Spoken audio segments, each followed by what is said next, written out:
He was a member of the Legislative Assembly, serving his district for 3 terms, in 1957 through 1959, 1963 through 1965, and in 1966 through 1968. He was the first Deputy President of the LA and chaired the Cayman Islands branch of the Parliamentary Association. He served on various boards, committees, and tribunals. He was appointed Justice of the Peace in 1961 and received his OBE in 1978. He was a member, elder, and treasurer of the West Bay, now John Gray Memorial Presbyterian Church. Mr. Ebanks was married twice, to Ina Nee Ebanks for 48 years and to Iola Nee Bodden for the last 8 years of his life. He had 4 daughters. He was a kind and considerate man, always willing to help those less fortunate than himself.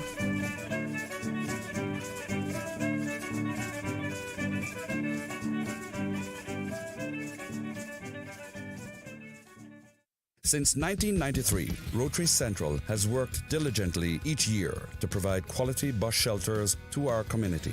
A traveling convenience to our school children, the elderly, young people going to work, guest workers, and visitors using the public bus. We, Rotary Central, help you, our advertisers, make it happen. Your marketing dollar travels a far way. Positioning your message, your product, your services, your presence in over 83 bus shelters. Every dollar you spend, every advert you place helps to build another bus shelter, providing modest comfort for Cayman travelers. Reserve space now on the only billboard medium in the Cayman Islands. Email rotaryshelters@gmail.com. rotaryshelters@gmail.com. The Bus Shelters, a partner in community convenience. Another inspiration program by Rotary Central Cayman Islands. Radio Cayman's Historical Vignettes was brought to you by Rotary Central. For more than 110 years, Rotary members have used their passion, energy, and intelligence to take action on sustainable projects. Talk Today is brought to you by Subway, open 24 hours in Countryside, Anderson Square in Georgetown, and Centennial Towers in West Bay. And by the Ministry of District Administration. Explore your history, explore your land, explore your sister islands. And Cayman Airways. Call them on 949-2311 to book your nonstop flights to Los Angeles and Panama. And Doctors Hospital. Peace of mind is important when life happens. Doctors Hospital, always there for you. Call 949-6066. But I do have some questions.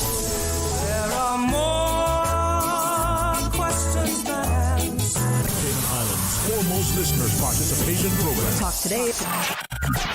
What's on your mind, Cayman? If you're ready to talk, we are ready to listen. Discussing current events and local news, community spotlights, hot topics, listener stories, cultural and historical discussions, environmental issues, fun and lighthearted topics, guest interviews. Cayman, basically anything you want to talk about, we are ready to listen. Here's your guest host, Charles Glidden. Coming up next, we're going to be hearing from the Family Resource Center about some programs that they have going on. And after that, we're going to do a little freestyling, open line, whatever's on your mind. Stay with me.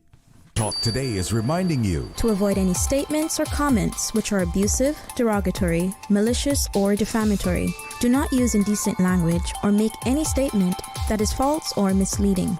Call 1-800-534-8255, 949-6990, 949-8037, or WhatsApp us on 925-3261. And now, back to Talk Today. Good afternoon to you. I'm Charles Glidden. Thanks for tuning in. The week is flying by. We'll soon be wrapping this one up, huh? Well, it's a rainy afternoon here in Georgetown, cooling things off a little bit. We can use that. We can use the rain too, right? Well, our guest today is not in the studio, but on the phone. Joining me now on the phone is Anne-Marie Diaz, the program coordinator at the Family Resource Center. And today we're going to be hearing about the Young Parent Services at the Family Resource Center. Good afternoon, Ms. Diaz.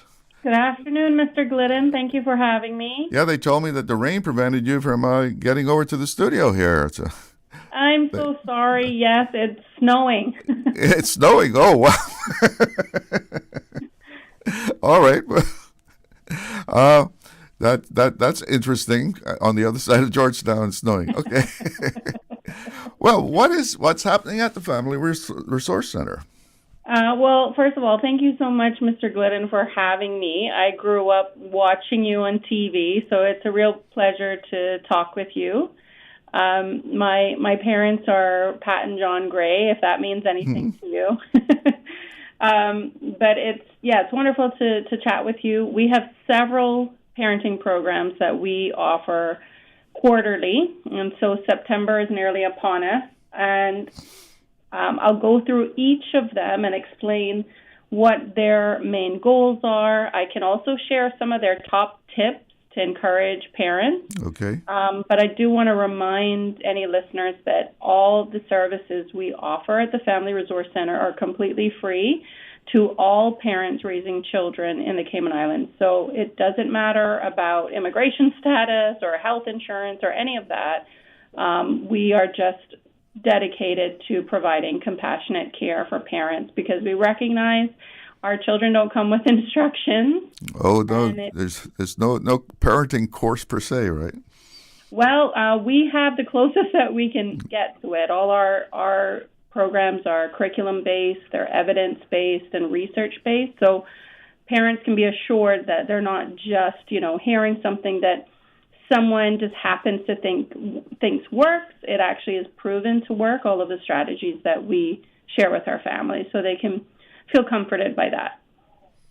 Okay, so what is going on with the program? Yeah, so first one up will be our Pathways program. That falls under our Triple P suite of programs. Triple P offers several different ones, which we're happy to be offering. It originated in Australia, but it is now practiced all over the world. It is an internationally renowned and rewarded program. Pathways specifically is designed for parents who are finding challenges with regulating their emotions. They find that they're maybe quick to snap. They feel, angry.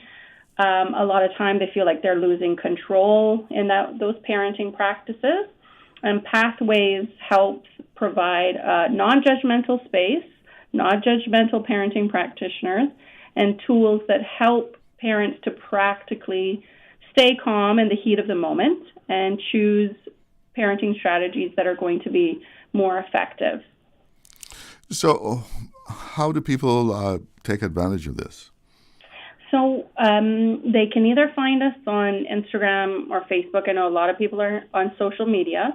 The direct link to the registration is there in our bio, but they can go to frc.gov.ky, find our registration form there, or simply give us a call on 949-0006 or send us an email. We're happy to also provide parent consultations. So if a parent, they're not entirely sure what particular service could work best for them, and they just want to get some thoughts, some professional advice, they can just have a chat with us, send us an email to request that, and we can have a chat with them and point them in the right direction. So that might be, maybe some individualized parent coaching sounds best for you, or maybe your family's best suited for maybe couples therapy with our sister agency. So sometimes that can be really helpful for parents to get pointed in the right direction, because we don't know until we know, right? So it's called Pathways, plural, right? Yes. So you can send people in a number of different directions depending on the situation. Well, the program itself is called Pathways, and I think that name came about as a way to indicate that it's a pathway to practicing from a place of control type thing. So that particular program is called Pathways. Okay. Give us an idea of what people would expect if they were to sign up for that. Sure. So what they'd expect is 5 weeks of in-group sessions, 2 hours long. So we are actually going ahead with it next Tuesday evening from 5:30 to 7:30. We do our best to minimize barriers, so we provide light refreshments. Parents don't have to rush to worry about dinner. If childcare is a barrier, we support and provide that to parents. And they're alongside other parents that are having similar issues. So you get that peer support, you get professional advice, and you get curriculum-based intervention provided to you or delivered to you. And these strategies can be quite simple, but hard in the sense of putting them into practice. So an example could be catching unhelpful thoughts. So sometimes we might think, oh, my child, they're just giving me a hard time, right? And so that might sound really simple, but when we really feed into that thought, our thoughts become our reality. And so we start to think of our child as someone who gives us a hard time, and that becomes our consequence, that we view them in that way. But actually challenging those thoughts, catching them, it's really important, because then we can think more helpful thoughts like, you know what, my child isn't giving me a hard time, they're having a hard time. And so we're going to approach them with greater sense of empathy, and we're going to be maybe a bit more collaborative.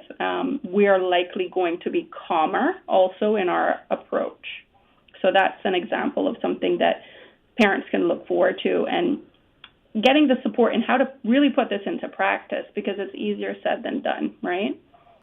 So you said that there's peer support. So people get to interact and offer their own advice to other people in the course?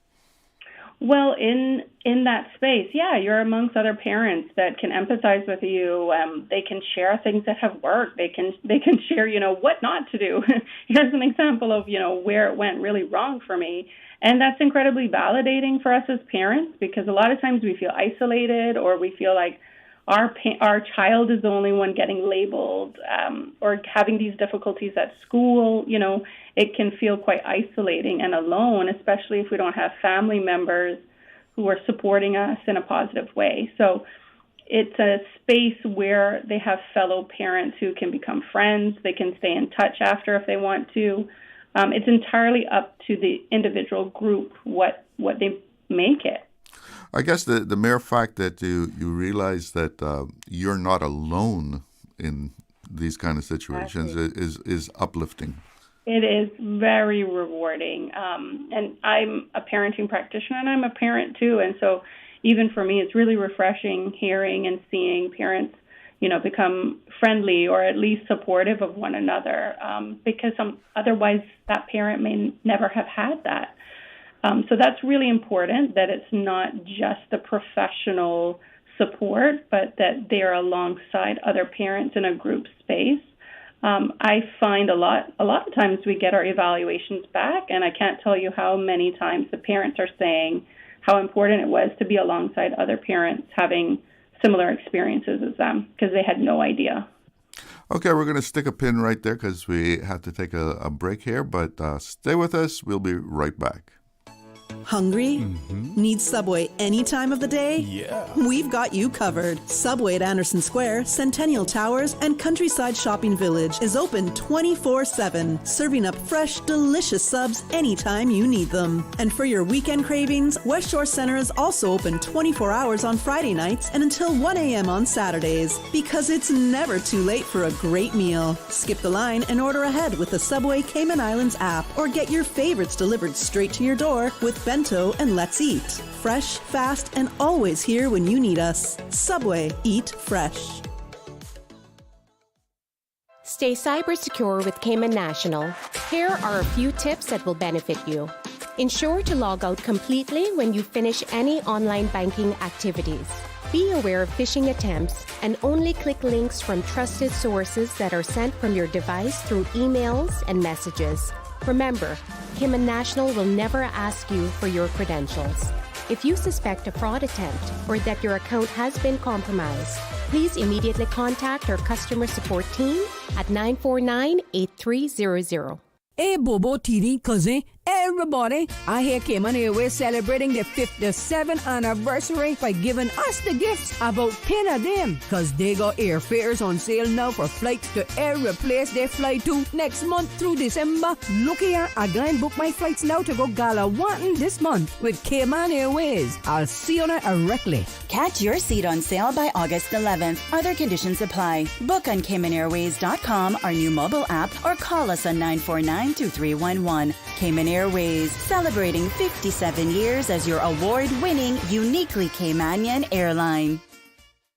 The offices of dermatologist Dr. Wayne Porter will be taking appointments from August 11 to 16 at his Crew Road Clinic. Appointment slots are limited. Whether you're seeking advanced skincare, Botox, filler, cosmetic enhancements, or simply looking to reduce wrinkles, Dr. Porter offers a full-service dermatology and dermatological surgery practice. For more information, email dr.portercayman@gmail.com or call 946-9020 to book your appointment today. That is 946-9020.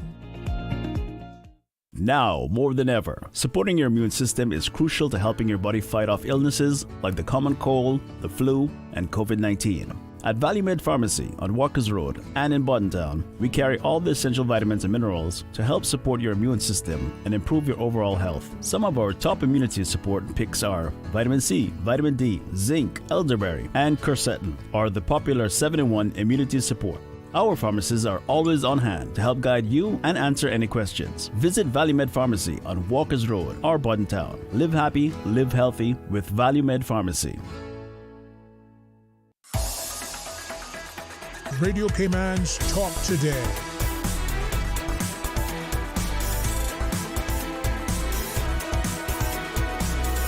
What is on your mind, Cayman?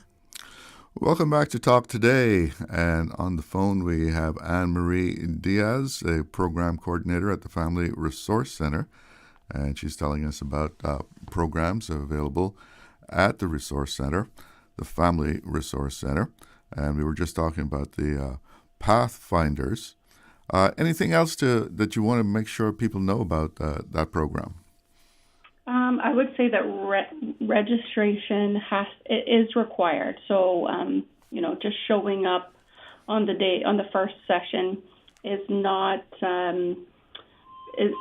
possible. So I would say coming and registering or finding our registration link through our website, registering as soon as possible, preferably by tomorrow, and then we can review you, get you all set up in our system, and you can go ahead and get started next Tuesday.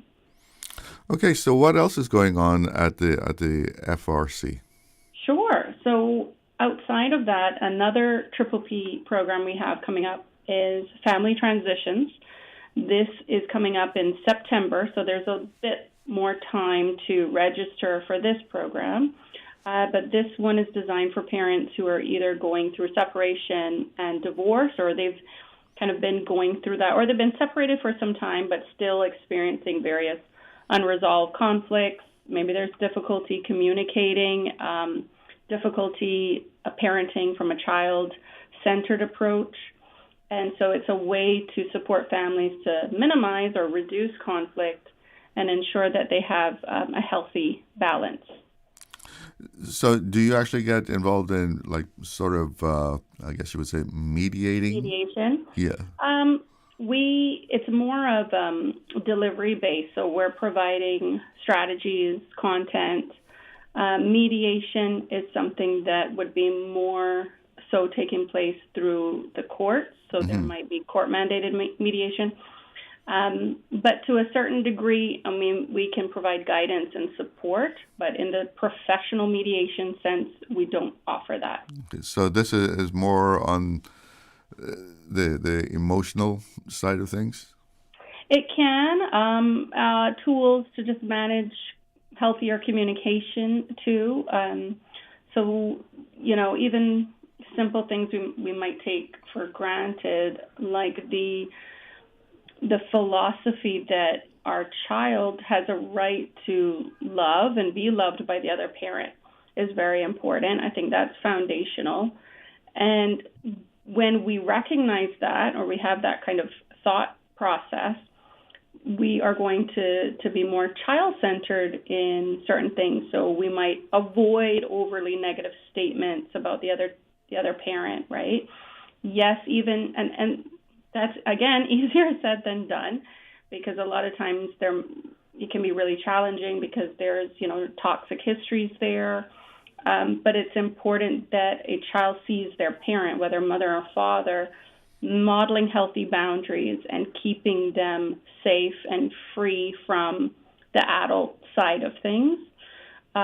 So really practicing, especially in front of the child, healthy communication with the other parent, not engaging, if the other parent is starting something and they're getting heightened and having that boundary to say, okay, this is getting heated, I'm going to pause the conversation here, we'll talk when we're both in a better place, that type of thing, and maintaining that as hard as it can be. Children are often the ones that have the toughest time in a divorce. Absolutely, and I think that's important for parents to recognize, because it's incredibly challenging for parents going through that they're, them emotionally can get really caught up in how you are feeling, whether it's feeling betrayed or, disappointed or heartbroken, all of those things. So you can get really blindsided and focused on your experience. But the child, they're essentially losing the reality or the world that they thought. So it's important to really handle that situation as best as you can for your children, because they're definitely feeling it just as much as the parents are. So does the center actually get involved with the children? With that particular program, we focus on the parents, but certainly we pay attention. So if parents are saying, my child is really having a hard time with this, we could potentially refer or recommend counseling or therapy. But a lot of times you can see where parents actually improve the certain systems or ways in communicating that influences significantly on the child's well-being.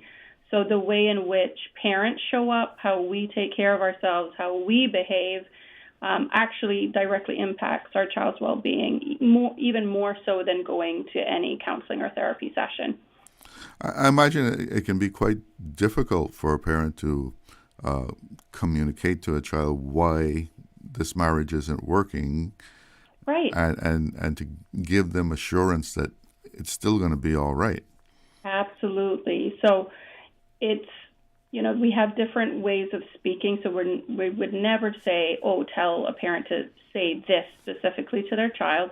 But you want to communicate some way of saying, we're still a family, we're still a team, we're just shifting in the way that looks, and staying as calm and as neutral in sharing that, communicating to the child that they're entitled and allowed to feel whatever they feel, and that mommy and daddy are here if and when they want to talk, type of thing. Obviously, parents are going to say it in their own words, but something along those lines is what's vital going through something like that.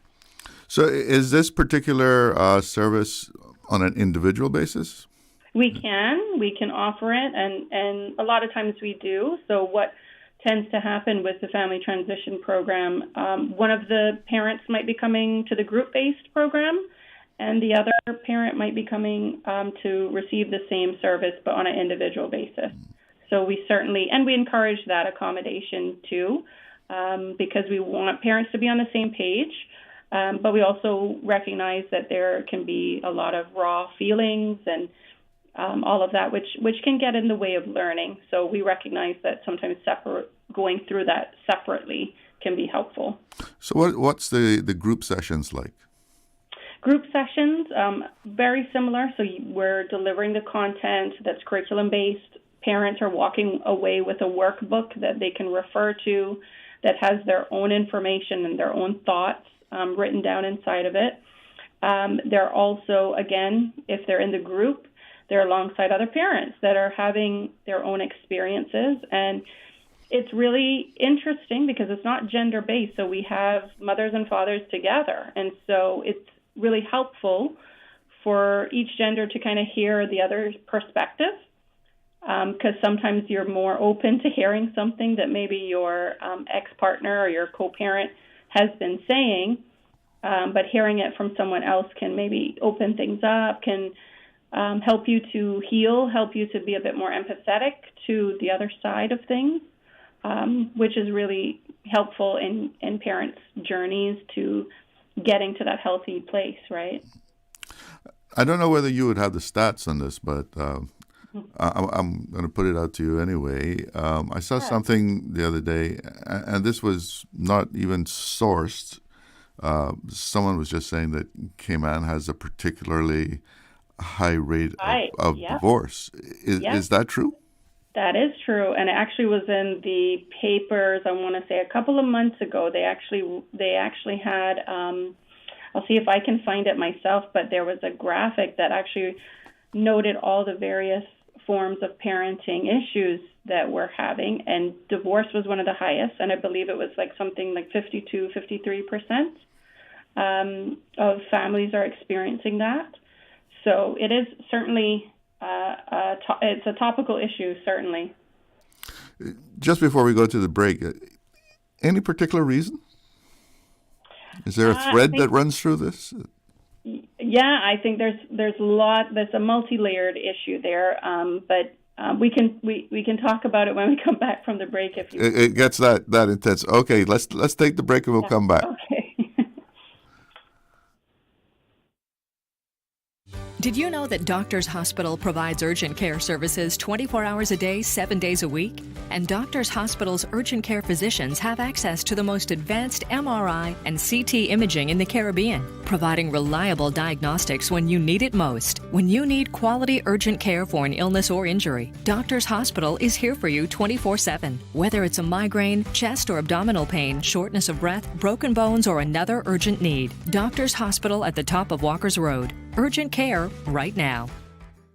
Hey, Bobo, Tiri, cousin, everybody. I hear Cayman Airways celebrating their 57th anniversary by giving us the gifts, about 10 of them, because they got airfares on sale now for flights to every place they fly to next month through December. Look here, I go and book my flights now to go Galawantan this month with Cayman Airways. I'll see you directly. Catch your seat on sale by August 11th. Other conditions apply. Book on CaymanAirways.com, our new mobile app, or call us on 949-2311. Cayman Airways, celebrating 57 years as your award-winning, uniquely Caymanian airline.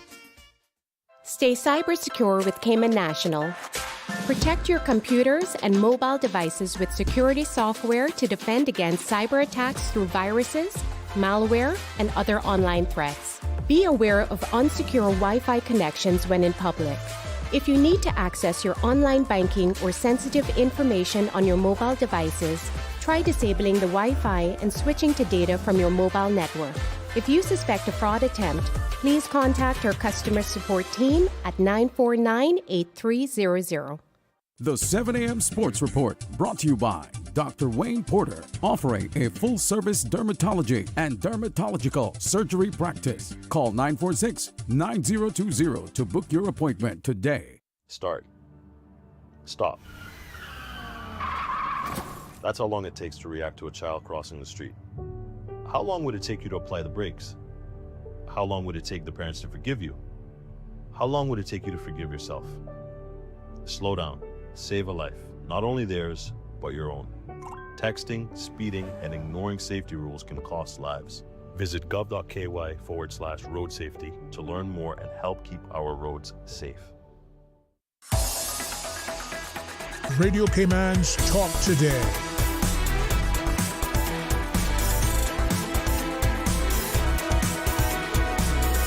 What is on your mind, Cayman? Welcome back, and joining me on the phone today is Anne-Marie Diaz, Program Coordinator at the Family Resource Center.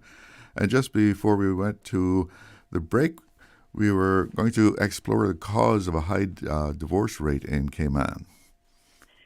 Right. So, yes, thank you again for having me. It's great to be here. So I would say, we can't be 100% on all the possible reasons for it, but one of the major reasons that's reported to us are failed marriages of convenience. Oh, really? Yep. So it's distorted then?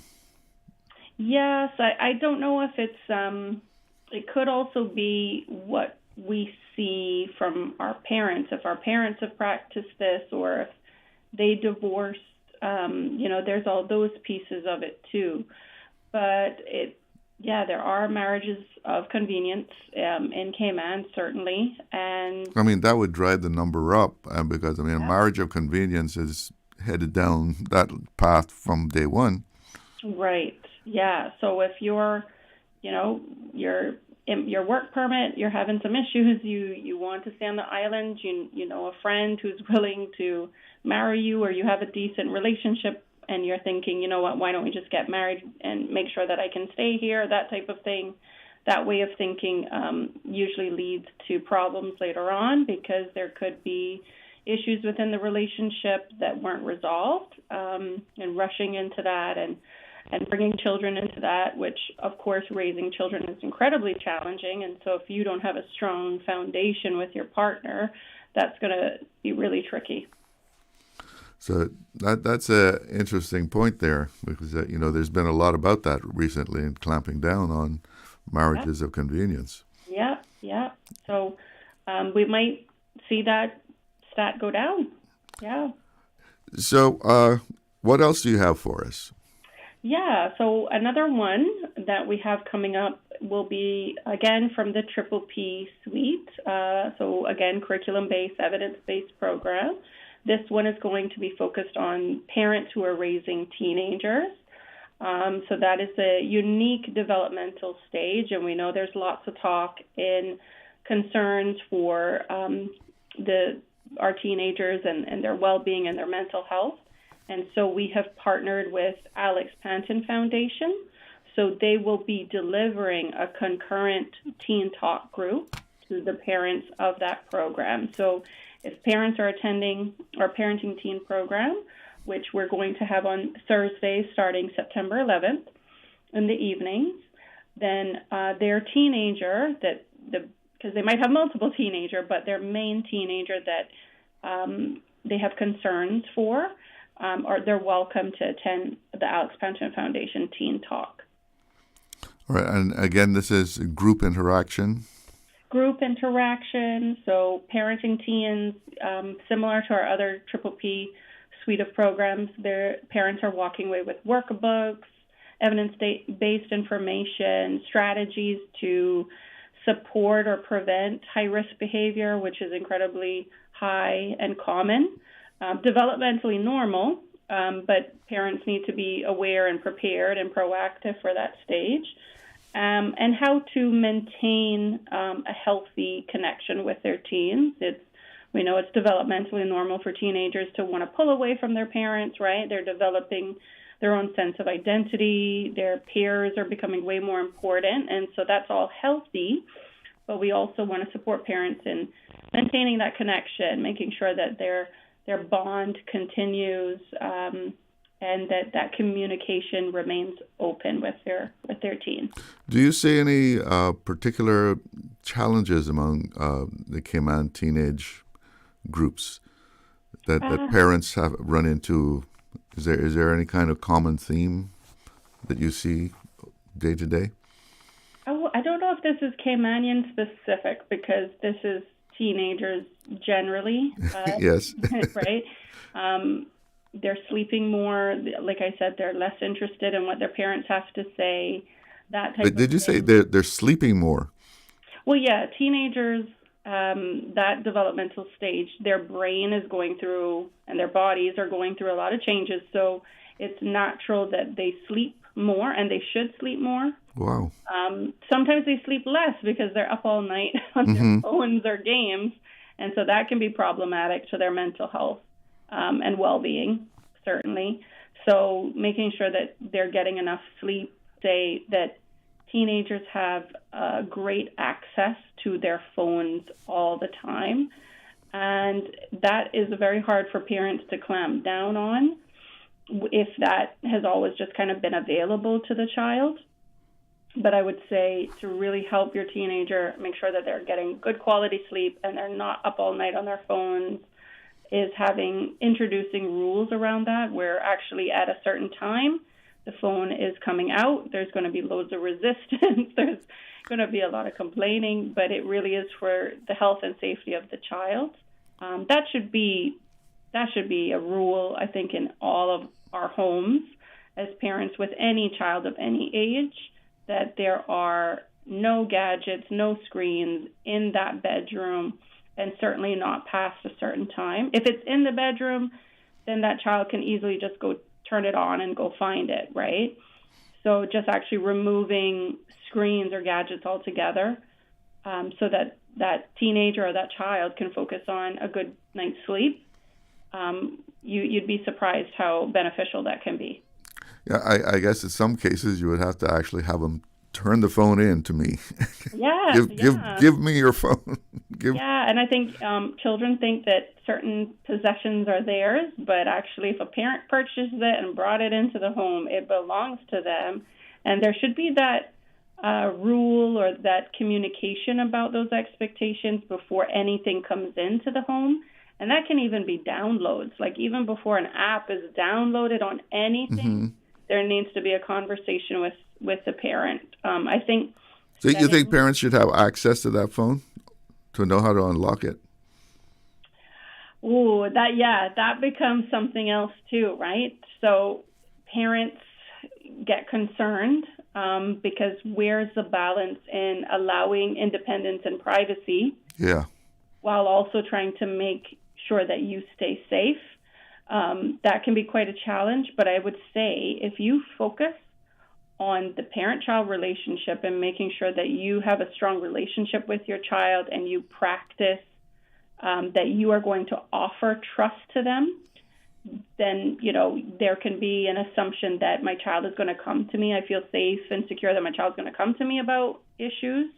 But if you feel you don't have a good relationship with your child and you're worried that they're not going to share things with you, you going into their phone and potentially invading their privacy from their perspective, that is only going to harm the relationship further.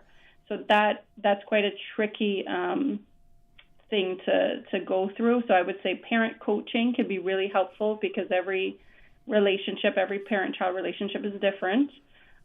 So individualized parent coaching can be really helpful in those circumstances when parents, they feel they've tried everything, they're not sure what else to do, and they feel like they're only making punitive measures. That could be a real signal or red flag to go, you know what, maybe I should get some parent coaching around this, because if we're constantly feeling that we have to turn to punitive measures for everything, that's a red flag. And teenagers view that phone as a very personal item, right?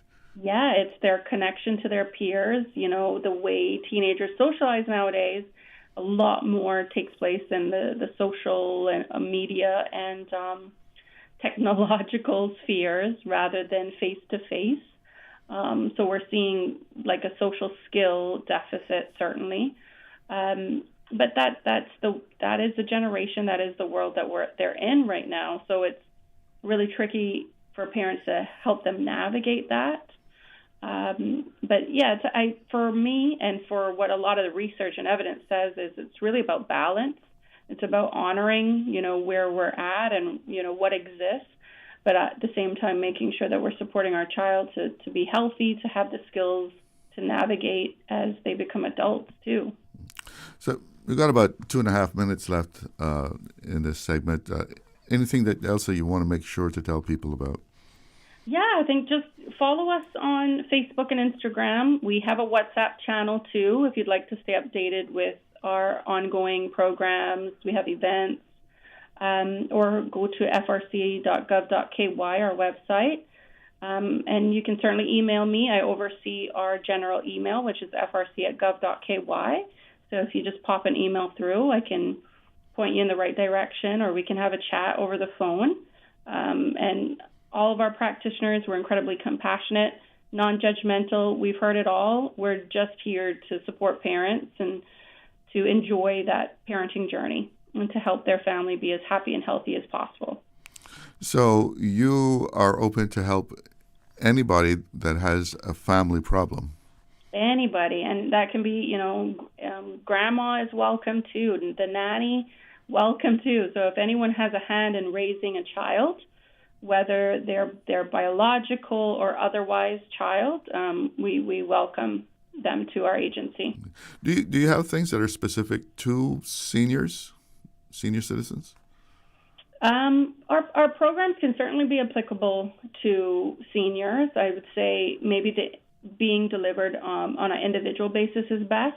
But we've had seniors come through a lot of our group-based programs. We've had grandmas and grandpas come through, whether they're alongside the parent, but sometimes grandma and grandpa are raising the child, and so we've had them come through several of our programs. So we are open to everyone. Okay, so before we say goodbye, give us all the contact information again. Make sure everyone has that. Sure. So Family Resource Center, frc.gov.ky is our website. Email us at frc@gov.ky. Give us a call on 949-0006 or find us on Facebook and Instagram.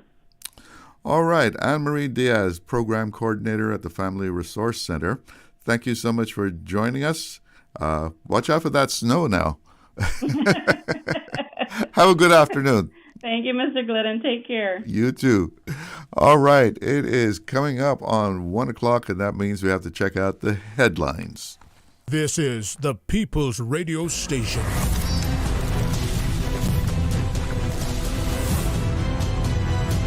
Radio Cayman in the Cayman Islands. From Radio Cayman's newsroom, this is Headlines. Local, regional, international news. The Headline News is brought to you by Kirk Market and Health Services Authority. I'm April Cummings with your latest headlines. If you don't have wheels, it can be pretty tough getting around Cayman, particularly if you're sick or injured. To help address that challenge, Newlands Member of Parliament, the Honourable Wayne Panton, has launched a new community bus in the district. In a Facebook post, Mr. Panton said the, quote, much-needed transport service is planned to start within the coming days, providing reliable transportation from countryside into all areas of Newlands. He says the full schedule will be announced soon. In international headlines, the Bank of England has cut UK interest rates from 4.25% to 4%, the lowest level since March 2023. BBC says this could affect mortgage rates and interest rates on savings, as well as the speed at which prices change and how well the job market performs. The Electoral Office of Jamaica says constituency offices will open on Saturdays beginning this weekend to facilitate the collection of voter ID cards. The EOJ says offices will be open to the public from 10 a.m. to 4 p.m. local time in order to facilitate registered electors who might not be able to collect their voter ID card during regular opening hours. Those are your headlines. I'm April Cummings. Radio Cayman. More news available at www.radiocayman.gov.ky. Check out our social media pages: Facebook, YouTube, X, formerly Twitter, Radio Cayman Headline News.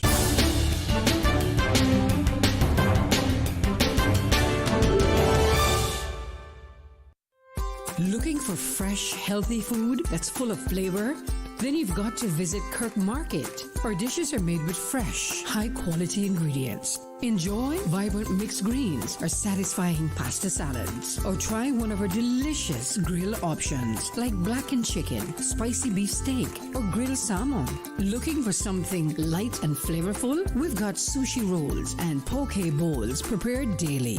And don't forget to explore a hot bar or Billy Fresh salad at the salad bar. Stop by Kirk Market today for breakfast, lunch, or dinner and taste the difference. Eat well, live well with Kirk Market.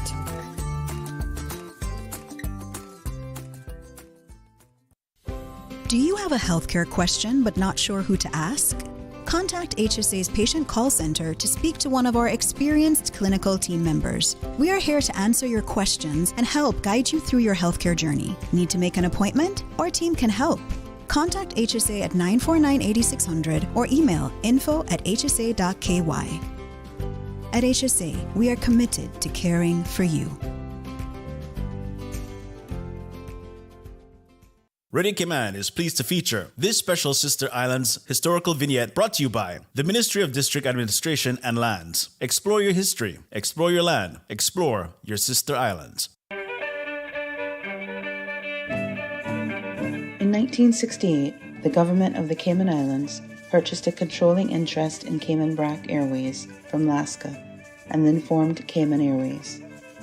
The first aircraft type to be operated by Cayman Airways into Cayman Brac was the Douglas DC-3, which in 1972 was being used on flights to both Grand Cayman and Little Cayman. By 1985, Cayman Airways was serving Cayman Brac with Boeing 727-200 jetliners with non-stop flights to Miami 3 times a week, as well as operating 727 and propeller aircraft service to Grand Cayman. Other jetliner types previously operated by Cayman Airways over the years into Cayman Brac included the Boeing 737-200, Boeing 737-300, and Boeing 737-400.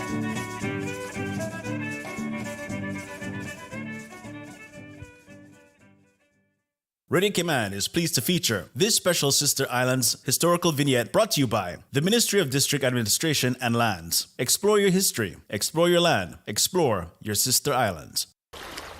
Wouldn't it have been grand if you had purchased land 30 years ago? It may not be 2020, but a perfect vision has never been more clear. Cayman Brac and Little Cayman, poised for growth with an eye on the future. Your land, your history, your future. Discover all that our sister islands have to offer.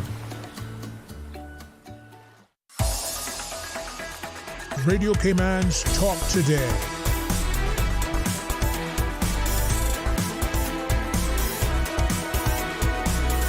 What is on your mind, Cayman?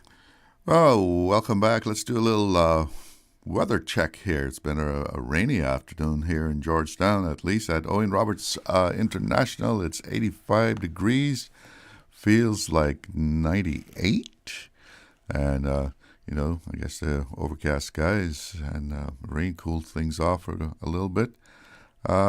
Winds 4 knots out of the north, and forecast for thunder showers throughout the afternoon into the evening and right into the night.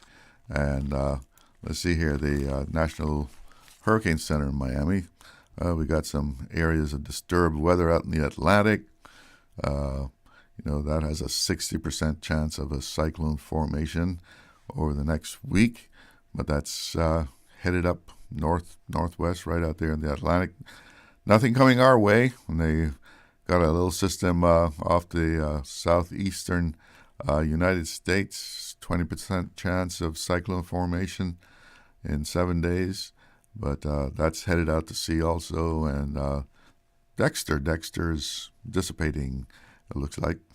So, still no hurricanes coming into the Caribbean, and that's the way we like it, right? That's the way we like it. Oh, yes.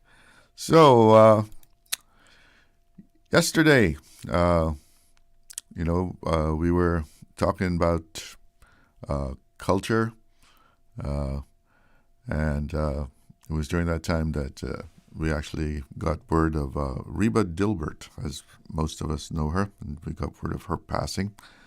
And not being able to confirm that, I couldn't say much at that time, but Reba's passing is now confirmed, and Cayman has indeed lost one of its most creative daughters. Our condolences to Reba's family.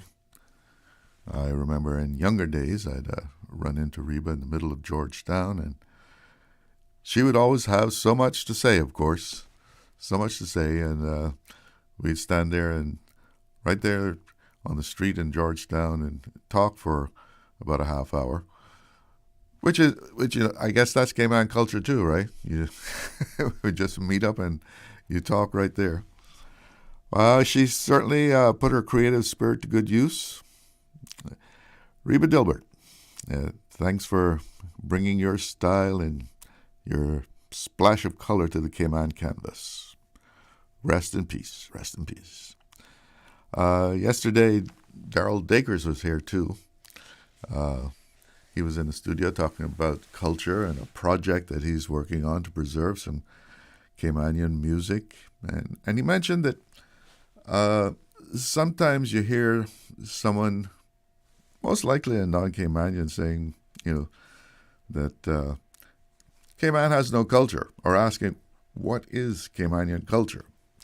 And I replied to him that by saying that, the person shows that they really don't know what culture is. Well, wouldn't you know it, this morning I went online, and lo and behold, there was someone asking what Cayman culture was. It was a comment, a post to an article on Cayman News Service about the former Minister of Health, Sabrina Turner, who now has a podcast, I think it is. She was calling for tourism to focus more on Caymanian culture. So in the comments to this article, one of the posts said, could someone please write a couple of paragraphs saying what they believe or what is generally accepted Cayman culture to be? There's a lot of talk about it, and it is always mentioned on CNS by politicians, but I can never find anyone who can give me examples of it. Certainly not music. It's all Jamaican. Certainly not music. It's all Jamaican. Good God. Yeah, I mean, this person must have just got off the plane. The culturally illiterate never ceases to amaze. Certainly not music. It's all Jamaican. Have you not heard of Andy Martin?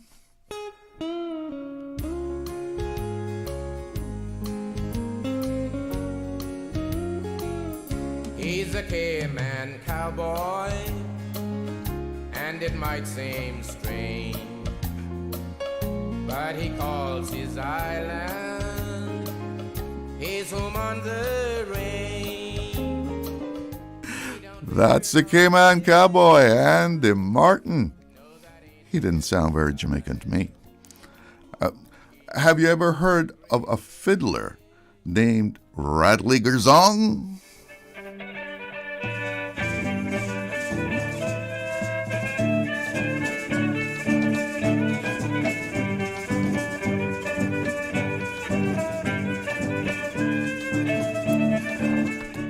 Was that Jamaican? Muncie boat in the sound. Of course, we will have Jamaican influence in our music. Our relationship with Jamaica has been far too long and very close for there not to be some kind of influence from Jamaica in our music. So yeah, we have Cayman reggae.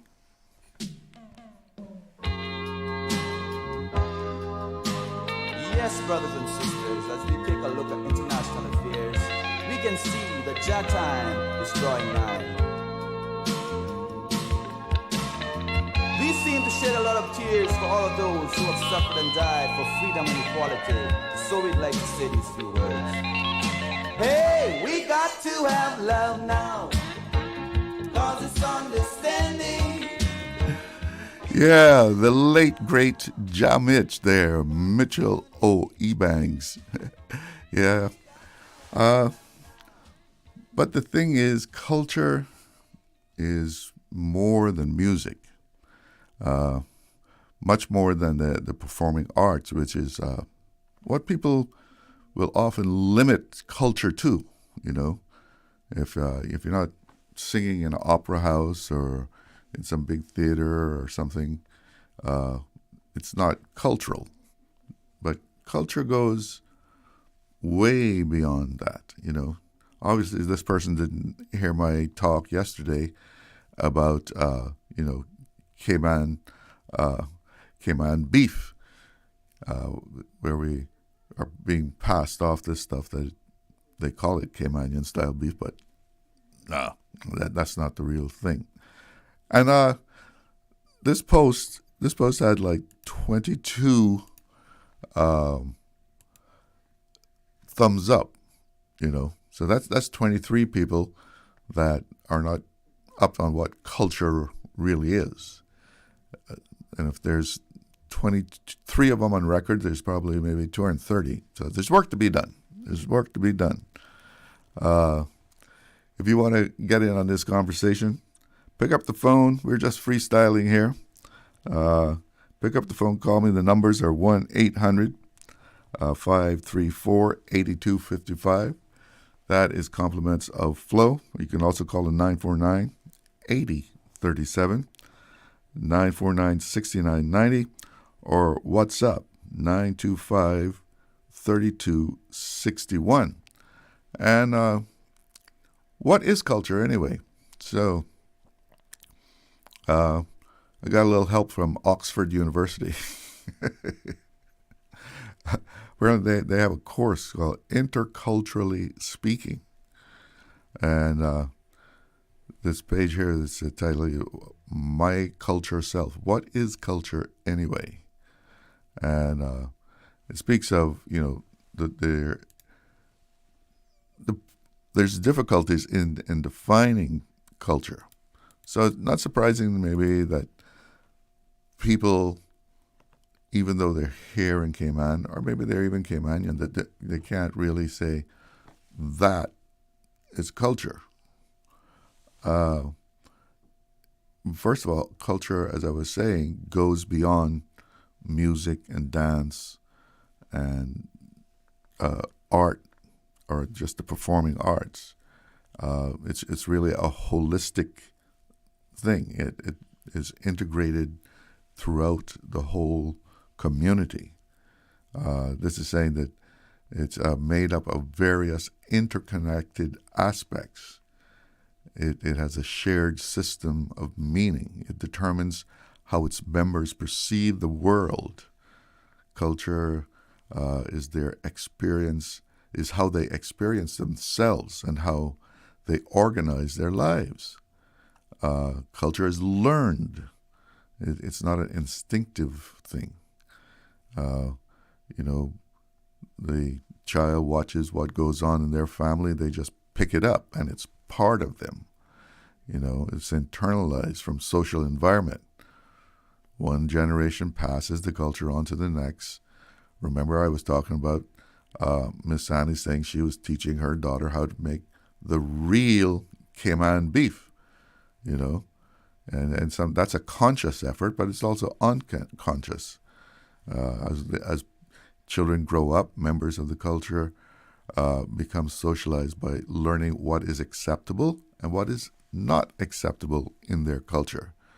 And different cultures perceive the world differently, and so develop different ways of doing things. There's no basis for considering one group's practice as intrinsically superior or inferior to those of any other group. And culture is dynamic. Cultures are not fixed or static. And we're seeing that right here in Cayman. Our culture is evolving.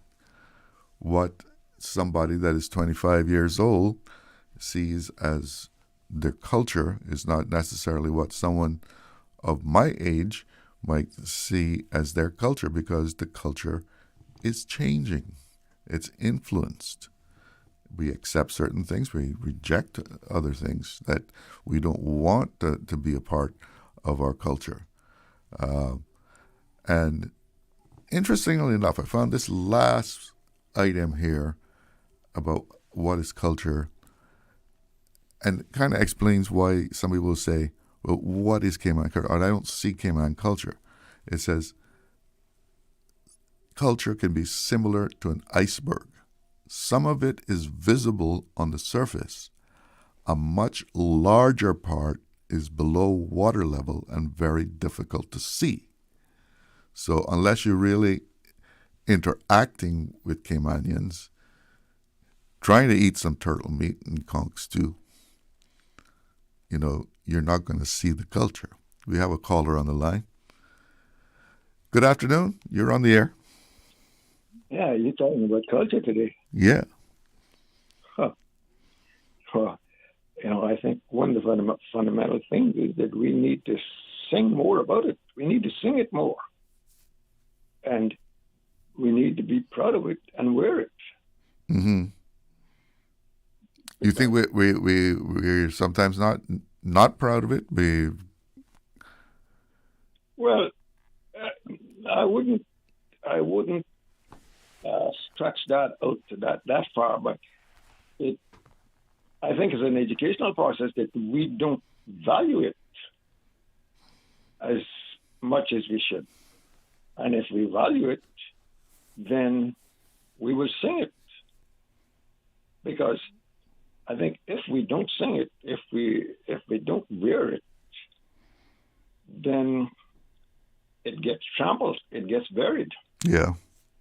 Especially in the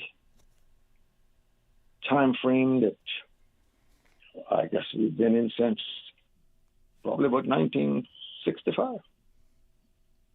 And it's an increasing burying process. So if Cayman don't sing it and get proud of it and really up the tempo of that whole process, then, like you say, it evolves, but it don't have to evolve into nothing. It should evolve balanced. And that's not what's been happening here in Cayman. So I think, you broaching the subject today and taking it into its various webs, realms, whatever, I think it's a breath of fresh air. Well, I know that sometimes, and perhaps maybe it's younger people, or I guess even older people will look at. I mean, we got TV coming at us 24 hours a day now from outside of the country, and we see things, and it looks much more appealing than what we might have, and think of ourselves in a inferior way. We see things coming out of the U.S. or Europe, whatever, and we think, oh, we should do it that way because it's better. And they always say that sometimes we have this mentality: if it's from abroad, it's better, right? Well, that ties back into the educational process. I think probably, well, let's say if we went back, this is 2024, let's say if we went back to 1990, up through that period, early 90s, there was I think a more robust educational thing. It could have been more or less osmosis that the Caymanian was getting. But now, with all the other impinging processes, they're not getting that. That's why we come back to the educational process. Caymanians need to be proud of it and sing it all day long. I mean, you mentioned music a while ago, and I think one of the musicians. Former musician, the guy's gone now, but Didi, if you listen to his music, he's singing about culture. Oh, yeah. Yeah, 98% of it. And he had a particular style, too. Yes. And I think some of the local artists kind of vary off of the track and gets into some of the other stuff that... But more needs to be done to promote Caymanian culture, and if it isn't done robustly in the immediate, then it'll be on a more declining trajectory, and it'll be buried because the young folks are not getting it through sort of osmosis process that was available or that was practiced many years ago. Yeah, where they just observe what their parents were doing, and it became part of their lifestyle also. Yeah, not only necessarily their parents, but the sessions that went on at the Big Gun, or the sessions that went on at Hawkseye Bay, when you could kind of sneak in under the umbrella there and listen to stuff. But are you talking about like when the elders would sit down out on the bay there and talk and stuff? Yes, yeah. Yeah, well, I mean, that in itself was culture. Yes, yeah. A gathering of older men sitting around out on the bay and talking. That was a Cayman cultural aspect. Yeah, I mean, you just mentioned the bay. How many? No, they don't know where that is, right? Yeah, that's what I was gonna say. The bay to people don't really mean anything, or let's say 80% of the population don't mean anything. But bay, you know where that was? We're going on the bay. Yeah. And that's different from going up along the bay. Yeah. Or to windward, or to leeward. Yeah. Yeah, well, you see, that's the thing that people don't realize, that even the language, even though, well, you say you're speaking English with a certain accent, but the language itself, the words that you choose to describe or communicate something, that's culture. Yeah. I mean, as part and parcel of our culture, even though Cayman is a small jurisdiction, and at one time, I guess I can remember when there was, at least that's what they were touting, that there was 5,000 people here. But there was a difference in the sort of way that the dialect was practiced or sung from people from East End. Oh, yeah. You could tell where someone was from. Yeah, then what it was from West Bay. My good buddy up in East End is still around there, Gerlo. He spent quite a time in West Bay, and he said, yeah, man, they got crabs up in East End, and some crabs up in East End, and look big as a hat. So, and I mean, I still kid him about it when we went our paths across. He said, man, it was good days, yeah. Well, that's another amazing thing about Cayman, too, that as small a place as it is, that we had these distinct accents. You could definitely tell a West Bayer, back in the day, you could tell a West Bayer from a Georgetowner. Oh, yeah, definitely. Yeah. But culture is something that, touches so many aspects of life that, unless you're living it, you don't realize what it is. And sometimes, we take things for granted, too, that we don't even think of it as a cultural thing. It's just something that you do. Yeah, well, again, we get back to the educational process. And I'm not sure very much of that is going on in the schools. In fact, I don't think it ever did, because I remember learning more about Garibaldi. You know who Garibaldi was? He was a famous Italian admiral. Then I was learning about Captain Temple, or that I was learning about Captain Dede or Captain Moses or Captain Carl. Well, that's the thing. We gotta learn about ourselves to appreciate ourselves. Yeah, well, one way of doing that is to sing it 28 hours a day. All right. Well, thanks for the call. Okay. Well, it's a good subject to really explore and get some people excited about, and up the tempo on the whole process. All right. Well, you take care. Yeah, thanks. So we got a WhatsApp message here. Says, love your program, Chalo. I certainly hope the writer of the no culture comment is listening and and learning.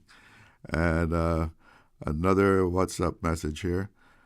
This is what happens when your land is conquered. You lose everything. Look at the Native Americans.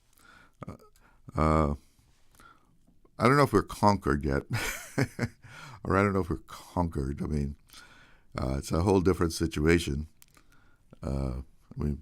We made some choices that opened the gates, and I wouldn't really compare us to the Native Americans. Their situation is much, much dire than what we Caymanians are. But, you know, we made some choices to open up the country, and we have to be able to cope with that. I know a lot of people are concerned about, Caymanians being outnumbered, but if we want the culture to stay alive, that caller was saying to sing it, we gotta live it, and as we were talking about yesterday, Miss Annie passing on her cooking skills of Cayman beef to her daughter. You gotta pass it on. It's time for a break. Stay with us. There's something new at Subway. Indulge your taste buds with our new barbecue pork rib sandwich tender. Smoky pork ribs smothered in sweet and tangy barbecue sauce, built just the way you like it. It's bold, rich, and seriously satisfying. But hurry, it's here for a limited time only. Order now on the Subway Cayman Islands app for quick in-store pickup, or get it delivered with Bento or Let's Eat. The all-new barbecue pork rib sandwich, only at Subway. Subway. Eat fresh. Yummy. Accidents and illnesses can strike without warning. Ouch. When it comes to urgent care, every second counts. At Doctors Hospital, we have a dedicated team of experienced doctors and nursing staff available to you 24 hours a day, 7 days a week. Don't waste time in an overcrowded emergency room when you need urgent care. Whether it's a broken bone, a severe infection, or a sudden illness, trust in Doctors Hospital's unwavering dedication to providing the best immediate care. For complete urgent care when you need it the most, choose Doctors Hospital, located in Georgetown, 16 Middle Road. Stay cyber secure with Cayman National. Here are a few tips that will benefit you. Ensure to log out completely when you finish any online banking activities. Be aware of phishing attempts and only click links from trusted sources that are sent from your device through emails and messages. Remember, Cayman National will never ask you for your credentials. If you suspect a fraud attempt or that your account has been compromised, please immediately contact our customer support team at 949-8300. Explore your history. Explore your land. Explore your sister islands. The ultimate staycation experience. Your culture, your freedom. The land that time forgot isn't gone. It's your sister islands. Discover all that our sister islands have to offer. Storms bring wind, rain, and unexpected costs to buy supplies, secure your home, or make minor repairs. Incidental expenses not covered by insurance. Until now, with Cineco's parametric coverage, you get automatic payouts within 2 to 3 weeks of a Category 3 or stronger hurricane, whether or not you have damage. Available only through Cineco's homeowners insurance. Visit Cineco.ky to get a quote today. Cineco, keeping Cayman covered. We are now in the hurricane season, and to survive a hurricane, you need to be informed. If you have been informed by official sources that a hurricane is approaching the Cayman Islands, and you live in a low-lying area that is prone to flooding or near the beaches, which may be swept by high tides or storm waves, please seek a safe place and high ground. If the only way for you to get to a safe place is a road that is also likely to be flooded during a storm, please leave home early. Don't run the risk of being stranded. This has been a public service announcement from your community station, Radio Cayman.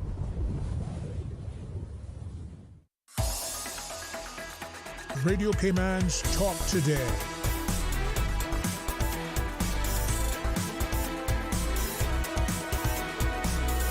What is on your mind, Cayman?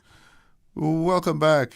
And we've been talking here about culture, and we have a caller on the line. Good afternoon. You're on the air. Hello. Yes. Good afternoon, sir. Glidden, how are you doing? Hi, Glidden. I'm doing fine. Yourself? Oh, yes, I'm here. I am extremely thankful. And I wish for you and all the staff and all the residents of Cayman a happy Thursday afternoon. Well, thank you. On behalf of everyone. I just tuned in recently. I caught towards the end of Dr. Loxley's contribution. Yeah. Mm-hmm. Yeah, Chalo, culture, as I say, is being mashed up. When we talk about music and this and that and memes and the way we speak. And all I don't know if that you caught what went on before, but we were saying that some people are saying, well, what is Cayman culture? Or Cayman doesn't have culture. You know, they can't identify what Caymanian culture is. No, I did not catch that part. Yeah. But you've heard that before. You know, people. Yes, sir, I have. And I've also mentioned on numerous occasions that whether by accident or deliberately, I think I had a thing called cultural genocide. Aye. Which, yeah, I am a firm believer that it has been, or what's happening to us is by design and not by accident. Because if you Houston, elaborate. If you know from not whence you've come, yeah, you know not where you go. So you think it's deliberate that we haven't been taught things in school? Yes, and I would go on a limb and say that some of our past leaders in the past several decades may have been somewhat complicit in that, because they don't want us to carry on what some of us have had the good fortune of being taught by our foreparents.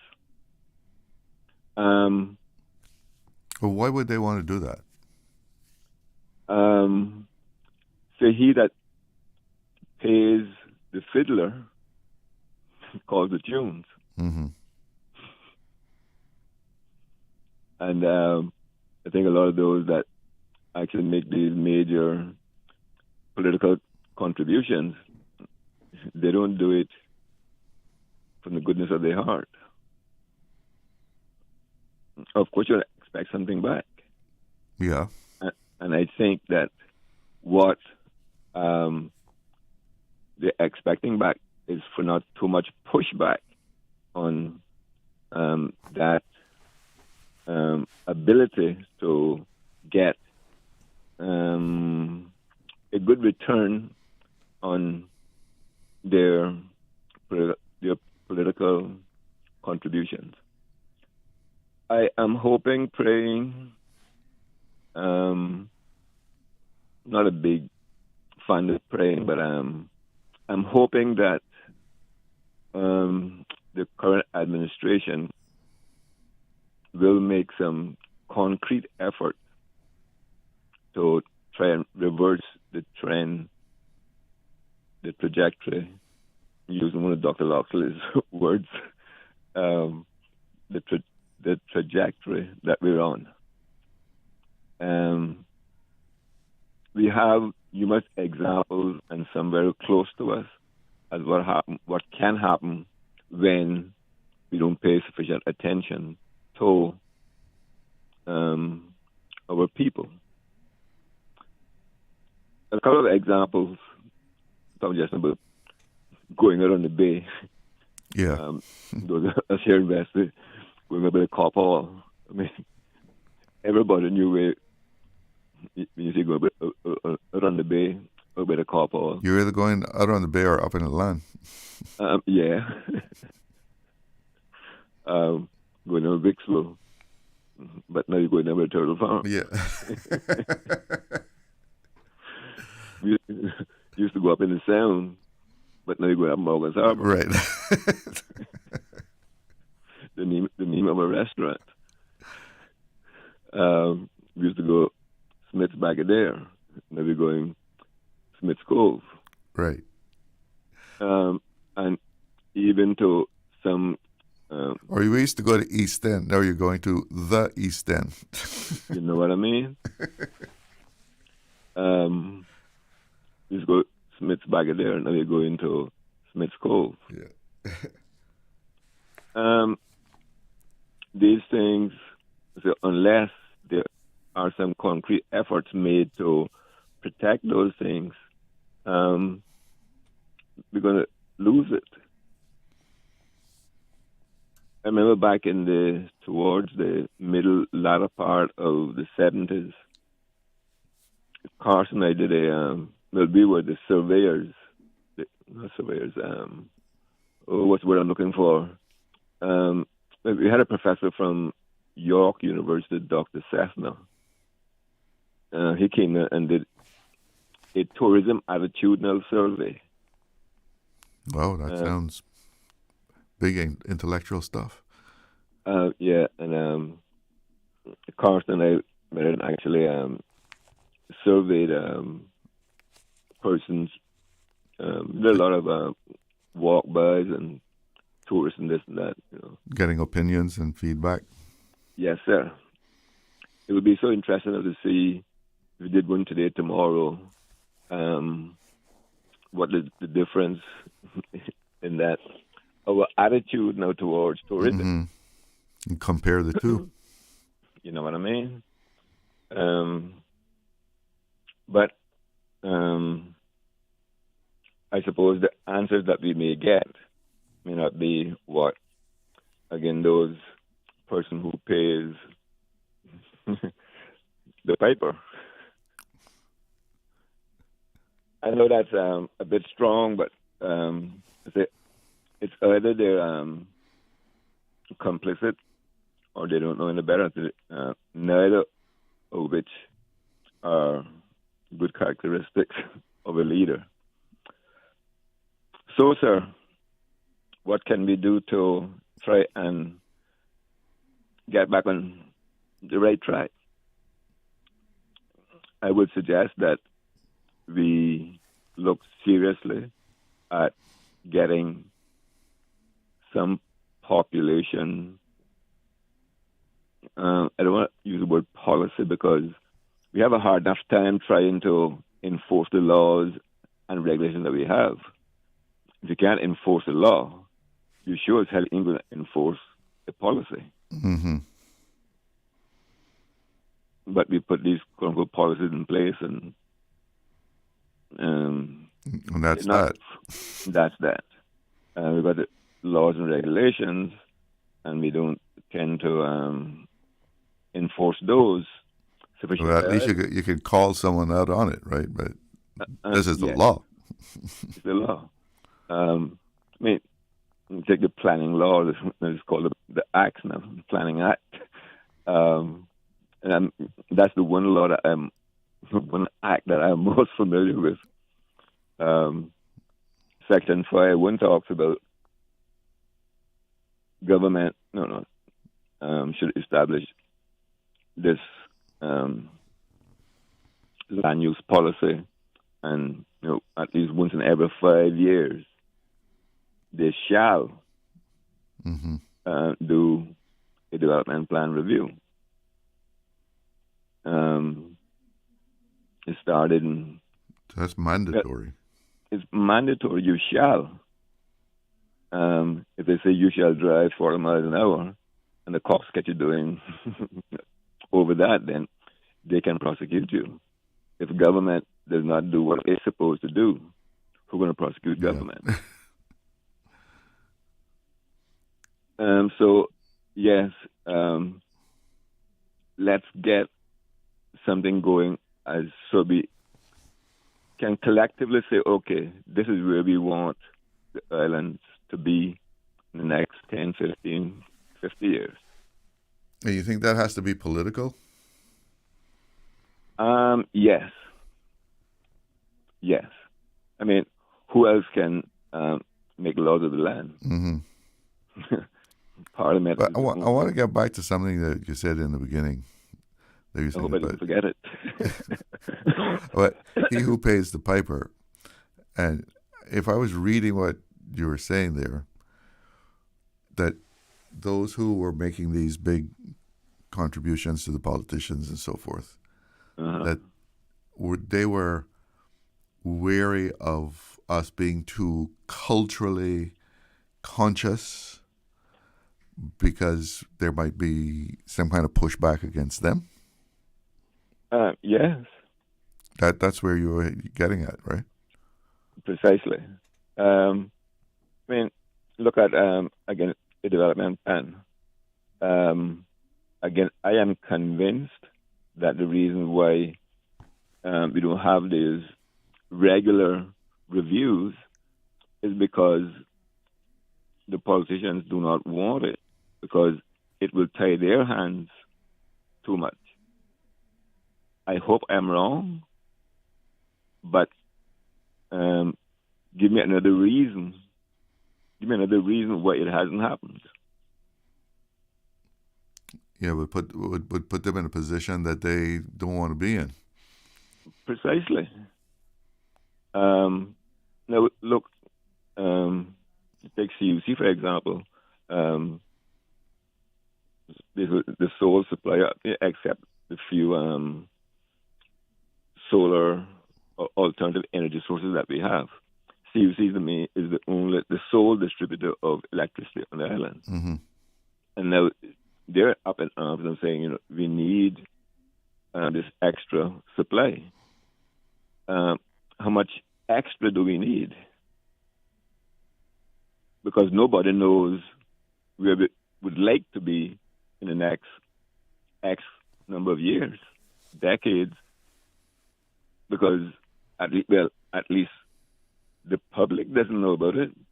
If there is some plan that is hidden someplace, then it's a different story. But the general public, to the best of my knowledge, aren't aware of where we want to be in the next X years. Population-wise, you mean? No. In terms of where do we want to be with tourism? Okay. Where do we want to be with our economy? At one time, we were number 5. Where are we now? Do we want to that was financial services, right? Correct. Do we want to be number 1 in the world? Do we want to be number 2? Are we okay at number 5? If we want to be number 1, what do we have to do to get there? If we want to remain at number 5, 6, 7, whatever we are now. But if we can plan for these things, CUC wouldn't get caught in the situation that it's in now. We, as consumers, wouldn't get caught and say, oh, shucks, maybe next year we're going to have more blackouts. But do you think that we can plan that accurately? That we can project 10 years, like what is how much power we're going to need? Yeah. I mean, if you say you're going to use it as an example, if you say that, okay, you want the economy to grow by, I'm just saying 3% per annum. Mm-hmm. your economy is made up of X, Y, and Z. So if you want those proportions to, okay, let's say financial services contributing 50, 60%, tourism 30%, construction, etc., doing the balance. So, okay, well, if you want to keep those or you want to make one a bit higher than the other, you may then start focusing on, let's say you want to make tourism higher, then you start focusing more on bringing in tourism. Then you're going to have to do additional accommodations. So if you're going to need 1,000 beds in the next 10 years, you can say, okay, well, those extra 1,000 beds will require X number of kilowatt of electricity. So, yes, it is, the science is there. The models are there, you can make those projections. Of course, things can change. I was going to say, you can find yourself growing too faster than what you thought you were going to. And one of the fears, I'm going to have to go to a break, but thank you so much for the call, Cletus. Unless you want to hang on and come back with us on the break. I'll hang on if there aren't any other callers. Then if there are other callers, then I'll. Stay with me. We're going to go to a break and come back. Stay cyber secure with Cayman National. Here are a few tips that will benefit you. Ensure to log out completely when you finish any online banking activities. Be aware of phishing attempts and only click links from trusted sources that are sent from your device through emails and messages. Remember, Cayman National will never ask you for your credentials. If you suspect a fraud attempt or that your account has been compromised, please immediately contact our customer support team at 949-8300. Hey, Bobo, TD, cousin, everybody. I hear Cayman Airways celebrating their 57th anniversary by giving us the gifts, about 10 of them, because they got airfares on sale now for flights to every place they fly to next month through December. Look here, I go and book my flights now to go Galawantan this month with Cayman Airways. I'll see you directly. Catch your seat on sale by August 11th. Other conditions apply. Book on CaymanAirways.com, our new mobile app, or call us on 949-2311. Cayman Airways, celebrating 57 years as your award-winning, uniquely Caymanian airline. Did you know that Doctors Hospital provides urgent care services 24 hours a day, 7 days a week? And Doctors Hospital's urgent care physicians have access to the most advanced MRI and CT imaging in the Caribbean, providing reliable diagnostics when you need it most. When you need quality urgent care for an illness or injury, Doctors Hospital is here for you 24/7. Whether it's a migraine, chest or abdominal pain, shortness of breath, broken bones, or another urgent need, Doctors Hospital at the top of Walker's Road. Urgent care right now. Aunt Angie, how does it feel to have broken the bull riding world record? Sore, Sean. That bull was angry. Angie, I think that bull is headed towards your red convertible. I broke the world record and he broke my car. Oh well, at least I've got CG Comprehensive Motor to cover this. Get covered for collision, damage, and more. CG Brit-K. Good like that. All benefits are subject to policy provisions, including eligibility at the time of service. Social media, X, formerly Twitter, Facebook, Instagram. Interact with our talk shows on YouTube. Download our official Radio Cayman app, or you can log on to our website, www.radiocayman.gov.ky. You can also add us to WhatsApp on 925-3261. All the latest information, breaking news, community events, and more. Radio Cayman. Radio Cayman's Talk Today.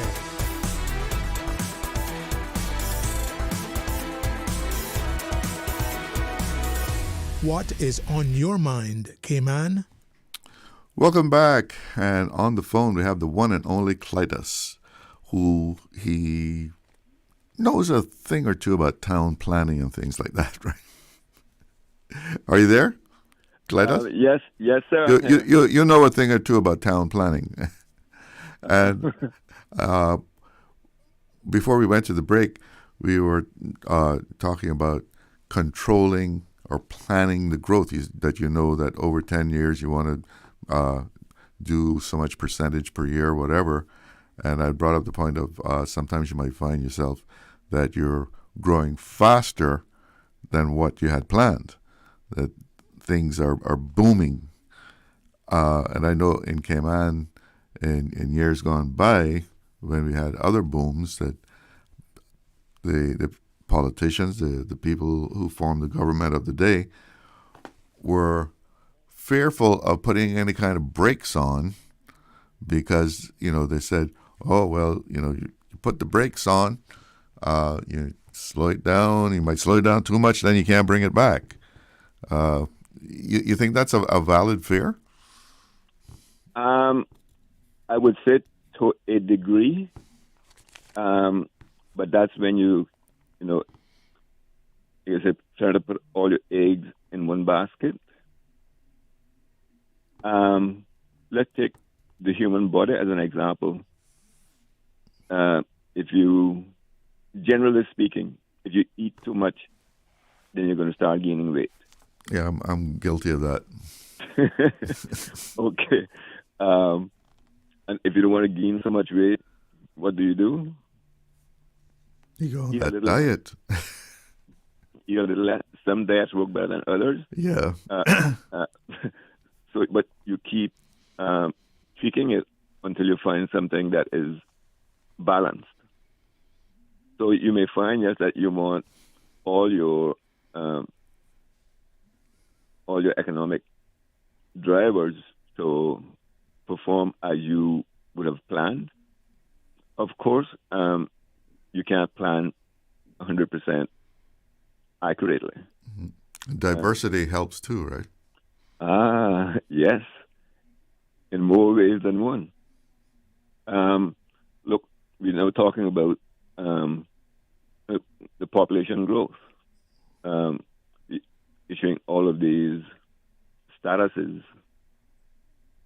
But where do we want to be? Again, where do we want to be? What kind of population do we want to have in the next 10, 50 years? Mm-hmm.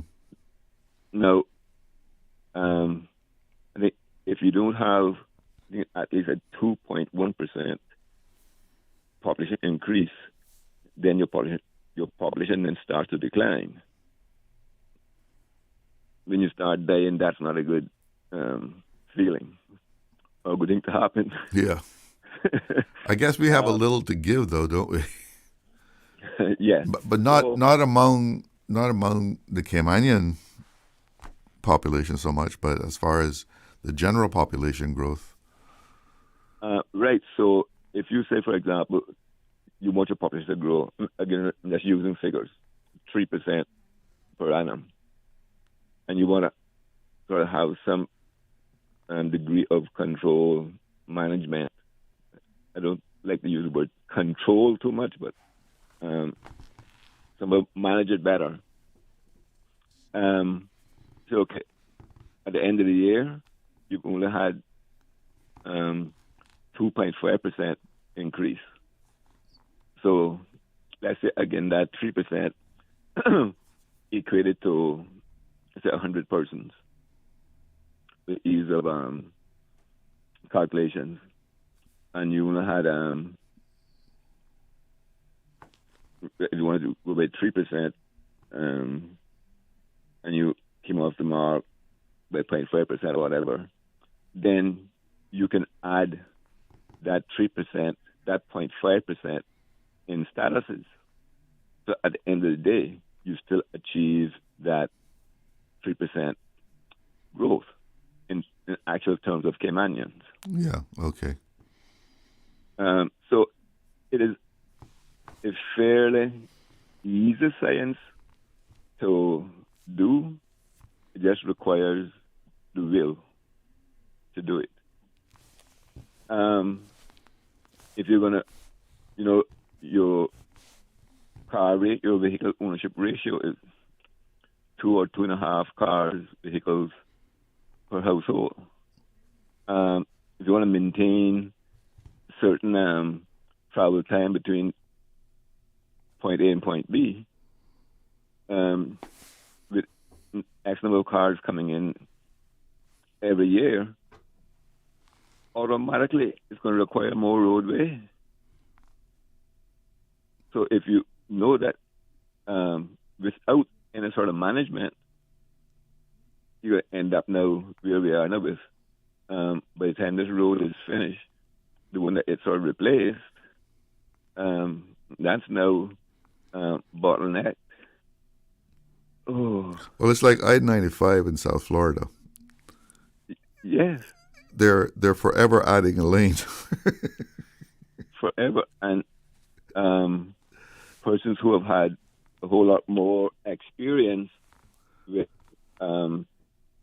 planning than we have, and when it comes to roads, they have realized that you can't build your way out of this traffic situation. Yeah, we're losing you there. Getting kind of low. Sorry about it. Is it better now? Yeah. Okay. No, I said we're coming up on the news, but you go ahead. I'll let you. Other jurisdictions who have more experience with plan than we do, they have decided that you really can't build your way out of this traffic situations. There has to be other.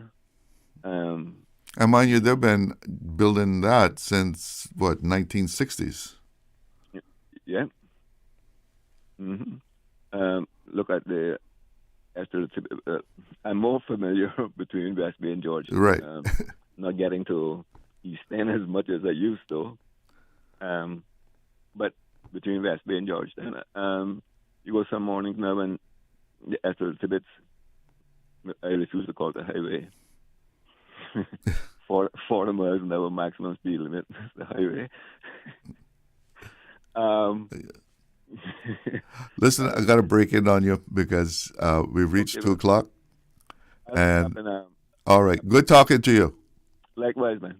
Have a good afternoon. It's news time. From Radio Cayman's newsroom, this is Headlines. The Headline News is brought to you by Kirk Market. I'm April Cummings with your latest headlines. The Ministry of Education and Training, in collaboration with Department of Education Services, says that Layman E. Scott Senior High School will begin the 2025-2026 academic year with hybrid instruction. Education Minister the Honourable Rolston Anglin says it will allow crews to safely conduct asbestos remediation work at the school. In international headlines, ahead of a security cabinet meeting, Prime Minister Benjamin Netanyahu said Israel intends to take full control of all of Gaza as a security measure.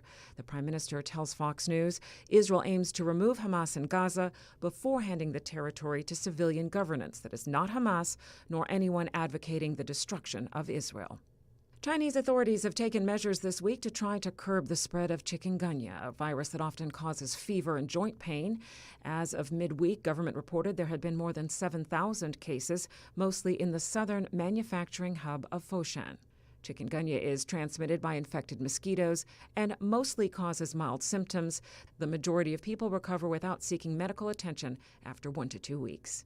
Those are your headlines. I'm April Cummings.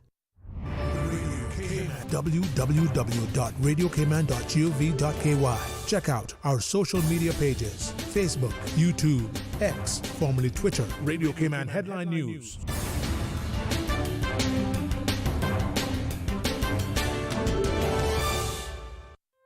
Looking for fresh, healthy food that's full of flavor?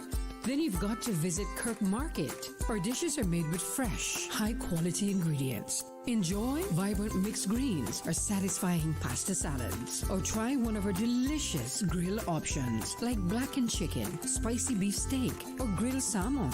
Looking for something light and flavorful? We've got sushi rolls and poke bowls prepared daily. And don't forget to explore a hot bar or Billy Fresh salad at the salad bar. Stop by Kirk Market today for breakfast, lunch, or dinner and taste the difference. Eat well, live well with Kirk Market.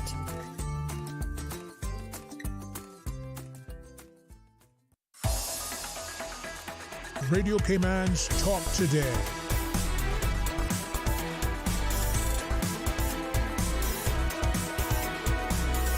What is on your mind, Cayman? Welcome back to Talk Today. Got a little WhatsApp message here. My goodness. It says, "Thank you for accepting to return to this position. Your legacy is in progress, and unintentionally, whoever comes after will hear your contribution.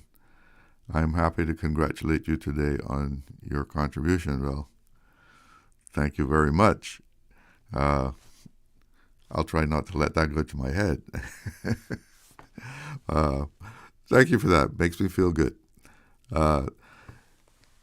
Just talking to Clydas there, before we went to the break, and some very interesting points there that we actually need some sort of policy statement from the government as to where we're headed. Maybe that'll come in October when they give the strategic statement. But yeah, we have to set out where we're going, where we're headed, where the country is aiming to be in 10 years. We have a WhatsApp caller. Good afternoon. You're on the air. Hello? Good afternoon, Ms. Glidden. Good afternoon. How's it going? Okay. What's on your mind today?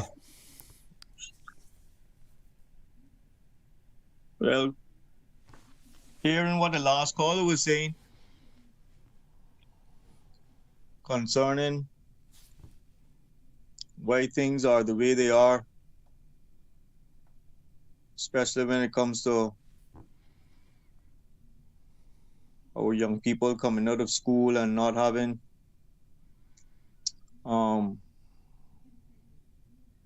certain opportunities that they're able to do certain things that should be done by Caymanians. And that is, one of those are trade schools. Mm-hmm. For so many years now, the government knew the importance of trade schools. If the government has a law in place when it comes to concessions, if they have a law in place, as they do, that 60% of the workforce, when it comes to the construction of these buildings, 60% of the workforce should be Caymanians. If they have that law in place, that means that they should have trade schools in place, that they're able to have that percentage of Caymanians on the job site building these buildings. But do you think that even if we had the trade schools like you're suggesting, right, and people are trained, with the amount of construction that I see happening in Cayman right now, you think we could really supply 60% of the workforce? I'm not saying we could not have supplied 60% of the workforce, but I can tell you this as a fact. What the percentage is now on the workforce, out of 100, maybe less than 10% Caymanians. And that's a fact. And you know why that's a fact? I know that from experience from working construction. Mm-hmm. And when I was building watercolors from 2010 till 2015, from the foundation, I remember a Jamaican guy that was the supervisor at a plumbing company that was doing contract work at watercolors. And he came to me one day and he said to me, he said, it's bad what the Caymanian government is doing their young people. They do not even have trade schools in this country. Yeah, we definitely need one. Excuse me? I said we definitely need a trade school. Okay. He said it's a shame that the Caymanian government does not have trade schools in place that their young people are able to learn trades in order to be working on construction sites the way that other people from other countries were doing. He said to me that 75% of the people working on that job site with his company, 75% of them went to trade schools in Jamaica. Yeah. So if for over the last 25 to 30 years, if the Cayman Islands government knew how important the trade schools were, why don't they have at least 2 trade schools right now in the Cayman Islands, one in Georgetown, that the people from West Bay and Georgetown and Savannah are able to go to that one, and one in Bordentown that the people from Northside, East End, Bordentown, and other people in that area are able to go to the next one. They could I don't have think had you at would even least- need 2. I mean, I think 1 would suffice. No, not with the population growing, 700 children every year graduating from school. It doesn't make sense to build one. That's the problem we're having now. Well, not We'll get- everybody, we'll not all get- of those children would actually go to a trade school. They might go on to do other things. Yes, not everybody's going to want to be a lawyer and working in a building in an AC building either. No, well, and it You have doesn't. to It let- doesn't necessarily have to be a lawyer, but they may go on to do other things. Yes, but one thing about young people, once they're being paid good and once they're being trained and they like what they're doing, they will continue doing it. How did If you get they your trade skills school- to work construction? Excuse me? How did you get your skills? You said you worked construction.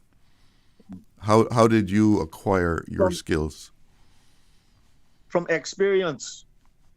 From experience. Mm-hmm. But our young people from today, from the age of 12, need to be starting to train from in schools like carpentry and plumbing and mechanics and so forth. And once they catch on to these things, they will start to enjoy these things. And then once they move on to trade schools after graduating from high school and continue in their trade work at schools, and then when they're graduated from the trade schools, then and they continue doing the same trades as a profession, they will continue for the rest of their lives. But if the government doesn't have anything in place, and we continue hiring people with work permits from other countries who have trade schools in place for their young people to go to, then this will continue to go on. The trade does school, Jamaica- the trade school could actually be a part of the high school. I've seen that work Yes, very well. of course. But you course. know that you're not the kind of person that is going to go on to college. You like cars or you like building stuff, and right in high school, that's where your focus is. Your focus is on learning how to repair a car or learning the skills of a carpenter. And when you come out of high school, you're ready to take a job. And you might make more money than someone that went to college. Right now in Pennsylvania, they have the most trade schools in the United States. Pennsylvania. That's how serious they take when it comes to trades. Mm-hmm. The government over the years has given away hundreds of millions of dollars worth of concessions. If they had collected that money over the last 30 years, we could have had at least 2 good trade schools like what I just said in place right now. And like the Auditor General said in her last report before she retired, she said all the concessions that have been given away, the Caymanian people have nothing to show for it. That says a lot. Thank you very much. All right. You take care. Until next time. And, yeah, trade schools are something that we could definitely use here. And we have a WhatsApp message here that says, "Blessed afternoon, caller is on point." And, if people aren't educated in the skills of the trades, then they're certainly not going to be able to go out and get a top-paying job. And some of those jobs are paying very well, but you got to have the skills, you got to have the training. We're going to take a break. Be right back. Did you know ordering your favorite sandwich from Subway just got easier? Yeah, picture this. No more waiting in line. No more fussing with cash. Just a delicious taste of Subway at your fingertips. With our new app, ordering your go-to sub is as easy as a few taps on your phone. Plus, receive exclusive deals and earn loyalty points with every purchase made on the app. Download the new Subway app today and get ready to ditch the lines and drive straight into your flavor. Visit the App Store or Google Play Store on your mobile phone and search for Subway Cayman Islands. Subway. Eat fresh. Accidents and illnesses can strike without warning. Ouch! When it comes to urgent care, every second counts. At Doctors Hospital, we have a dedicated team of experienced doctors and nursing staff available to you 24 hours a day, 7 days a week. Don't waste time in an overcrowded emergency room when you need urgent care. Whether it's a broken bone, a severe infection, or a sudden illness, trust in Doctors Hospital's unwavering dedication to providing the best immediate care. For complete urgent care when you need it the most, choose Doctors Hospital, located in Georgetown, 16 Middle Road. Hey, Bobo, TD, cousin, everybody. I hear Cayman Airways celebrating their 57th anniversary by giving us the gifts, about 10 of them, because they got airfares on sale now for flights to every place they fly to next month through December. Look here, I go and book my flights now to go Galawantan this month with Cayman Airways. I'll see you directly. Catch your seat on sale by August 11th. Other conditions apply. Book on CaymanAirways.com, our new mobile app, or call us on 949-2311. Cayman Airways, celebrating 57 years as your award-winning, uniquely Caymanian airline. Freedom, Cayman Rack. Freedom, Little Cayman. Soft breezes, blue waters, no traffic. Unwind and rejuvenate your mind, body, and soul. Sister Island Staycations, a taste of freedom. Discover all that our sister islands have to offer. Are you a Caymanian job seeker? Work urges Caymanians to use the Work Jobs portal, the only platform that allows Work to verify that Caymanians are being considered first, as the law requires. You can browse job listings across a wide range of sectors and apply directly from the portal. Register today by visiting work.ky. That's WORC.KY, or email customer care at WORC@gov.KY for assistance. Don't miss your chance. Your career opportunity could just be a few clicks away. Radio Cayman's Talk Today.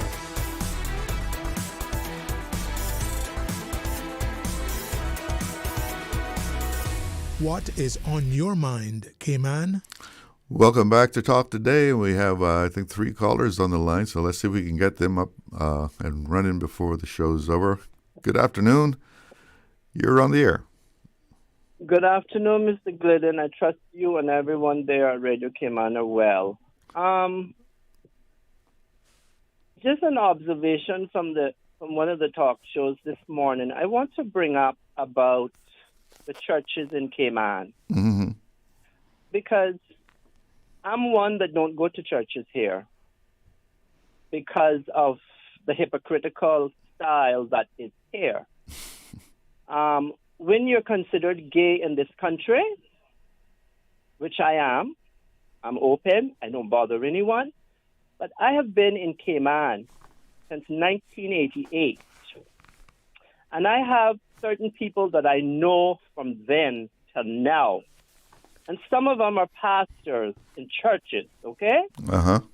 and not a one of them has ever invited me to a church. Now, the problem I have with that is they're saying what I am is an abomination to hell. But they fail to realize, these certain pastors, that there's a lot more going on in their churches after the church doors close than they know, or some of them do know what's going on. And my problem is, being gay is not a crime, but to these pastors in Cayman, it is a crime. And I have to ask the question, which heaven do they think they're trying to get to, just like I'm trying to get to? I'm trying to get to the same heaven they're trying to get to. But yet you have pastors that will not open their church doors to any gay Caymanian in this country. And they don't invite you, but yet they get up on their pulpit and they swear damnation to hell to the gay people of this country, their own Caymanians. So tell me, I want to know, is that the Christian way, the good God Almighty, through his son Jesus Christ, preached when Christ was on this earth? It wasn't. I am sick and tired of hearing money, the people's money, being wasted on churches. The one in the swamp was given $1 million, the Pentecostal church. The one out here in West Bay, the Church of God on Town Hall Road, the last government gave them 2 big allotments, almost $1 million too, to the tune, I think it was $950 million. That money should have been for the people. These churches do nothing for the Caymanian people. There is only one church in West Bay that I know that does an after school, and that is John Gray Memorial. Where are the churches when the people need help? That money was given what as that money was given as what some kind of. It's given on the notion on we are giving away the people's money to these churches. They're only money-making gimmicks. That's all they are. But why was the money given? The money has been given to them under the notion that their church will be used as a hurricane shelter. Government shouldn't be funding churches for hurricane shelters. Period. Full stop. I'm calling for whoever's responsible in government to start auditing these churches and ask them, if you expect the government to dish out money to you all, then you are going to have to do a lot more than you are doing in Cayman Islands. Because like I am going to end here, some of these people go into churches, should not come out of the church doors, and they should not allow the church doors to hit them. Because if I am one Caymanian, and I'm going to say what I have to say today, the amount of men that I have seen in bars in Miami Beach, okay, that are married and that goes to churches, but they're not straight bars. They are gay bars, okay? I will leave you there with that. It is a shame that the government keeps giving away government after government, and we are allowing it. This government needs to stop the stupidness of wasting the people's money on churches that do nothing to give back to the Caymanian people. Period. Full stop. Quick question before you leave, though, just for clarity here. If you felt welcome at a church, I don't feel welcome. But if you felt welcome at a church, you would go. Church, but I don't feel welcome. I have had one pastor say years ago when he found out I was gay, I could not come back to his house. Oh. Okay, those are Caymanian pastors, hypocrites. But they want the money to build the palaces on earth. Building palaces to go to church on earth ain't going to get you to the heavenly kingdom up above. We are wasting our people's money, and the government needs to stop wasting it, giving it away. Madam Julie, she gave away $1 million to that church. I guess they must think that the Caymanian people are nobody. The people's money is not for the churches in Cayman. And the churches need to understand they're going to have to fund their own so-called hurricane shelters if that's what they want the government to do. Tell the churches to go fund it themselves. Well, as a Christian church, you should welcome those in need of shelter. They don't welcome people. Well, thank you for the call. That waves at me every time, but now invited me one day to his church. And the church has been split from the town hall to the one up on Captain Reginald Drive.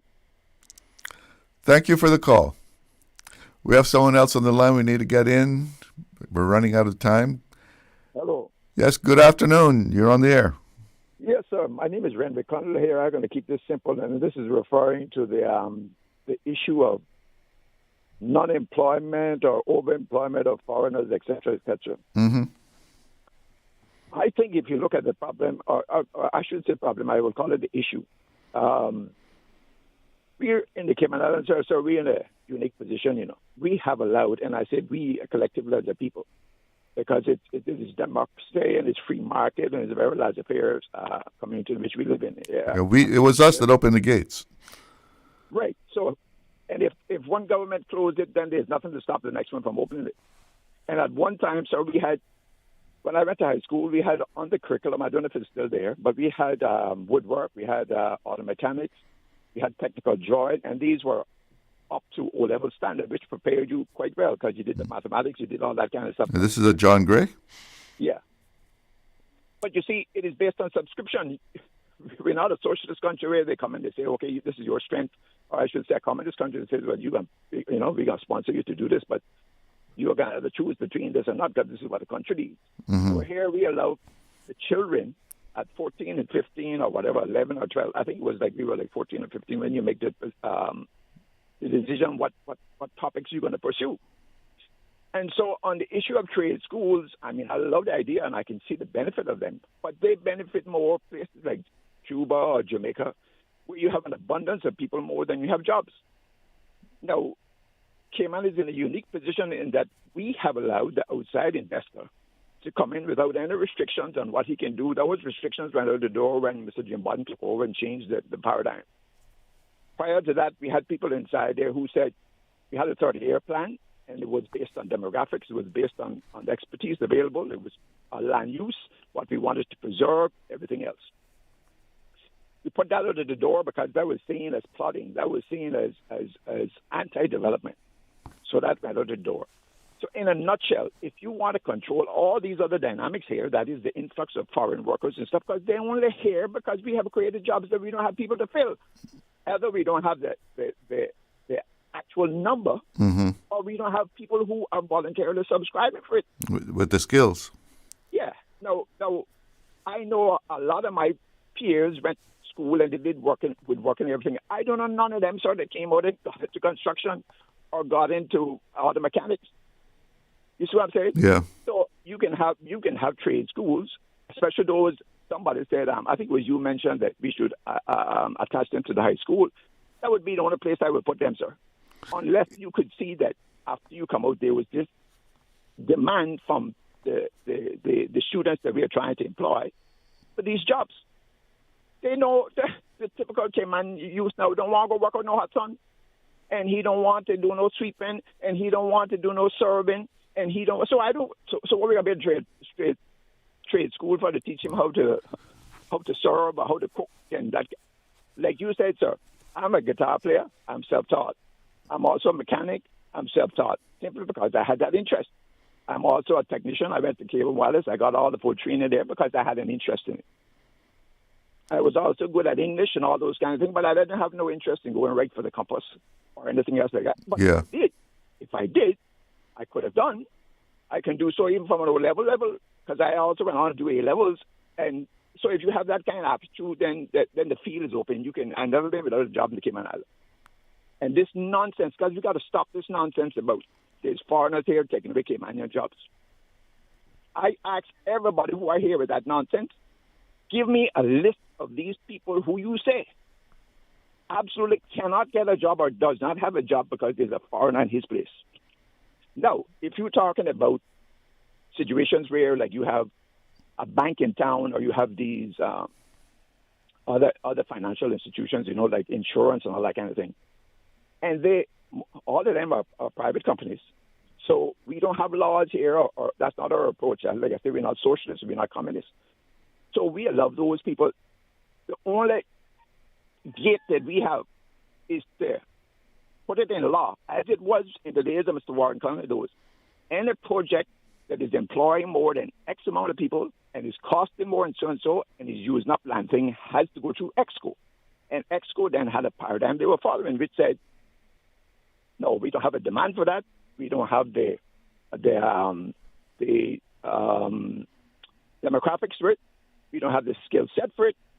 So therefore, we got to pass up. We're not going to allow you now to come here and build a hotel that is going to need 1,000 workers. And we have sort of people who want to be, and out of them, I should say we might have 50 people available, and only a third of them want to go work there in the first place. Because what I would consider to be a first-tier worker, that is one can come and hold his own here with whatever expertise you bring from the foreign. They're all employed, sir, unless there's some problem wrong with them. And I can meet them in 5 minutes, and I can tell you what that problem is. It is not training. It is some issue that they are not able to work either with people or work within a hierarchy or work. It is not because somebody's holding them out of a job. Chances are it'll be more informative. You check to see how many jobs they've had and been fired or left. Yeah, because there's always that X factor. You might be Caymanian, you might have some training, but there's also how you handle yourself on a job. You got to sell yourself, sir. And we say we don't want socialism and we don't want communism because they're going to tell you. And it's the same thing. Even the problem starts with the land use. You know, I was talking to my cousin and buddy the other day about the furrow up there on Walker's Road now with this. So the land is being cleared. Yeah. But listen, you got to be real quick for me. I'm out of time. Real quick. Yeah, you're trying to close the gate after the horses run out. Unless the local Caymanians who own these properties, especially them that have been in the family for years, are committed to the idea that I don't need to sell this or I want to preserve this for Caymanian, quote-unquote, culture reasons or whatever, then after they sell it, and there's no law to say that they can't sell it within these confines, within these parameters, then how you are going to stop the man from clearing the damn land? Yeah, especially Walker's Road. That's a pretty developed place. I mean... Of course, well, any place on Cayman, you know what I'm saying? Well, thank you, sir, for your time and everything else. Well, thanks for the call. You made some very, very interesting points. You have a good afternoon. Yes, sir, you too. Thanks. Well, that's it for me. Thanks for joining in, and I'll see you next week. I'm Charles Glidden. Have a great weekend. Talk Today is brought to you by Subway, open 24 hours in Countryside, Anderson Square in Georgetown, and Centennial Towers in West Bay. And by the Ministry of District Administration. Explore your history, explore your land, explore your sister islands. And Cayman Airways. Call them on 949-2311 to book your nonstop flights to Los Angeles and Panama. And Doctors Hospital. Peace of mind is important when life happens. Doctors Hospital, always there for you.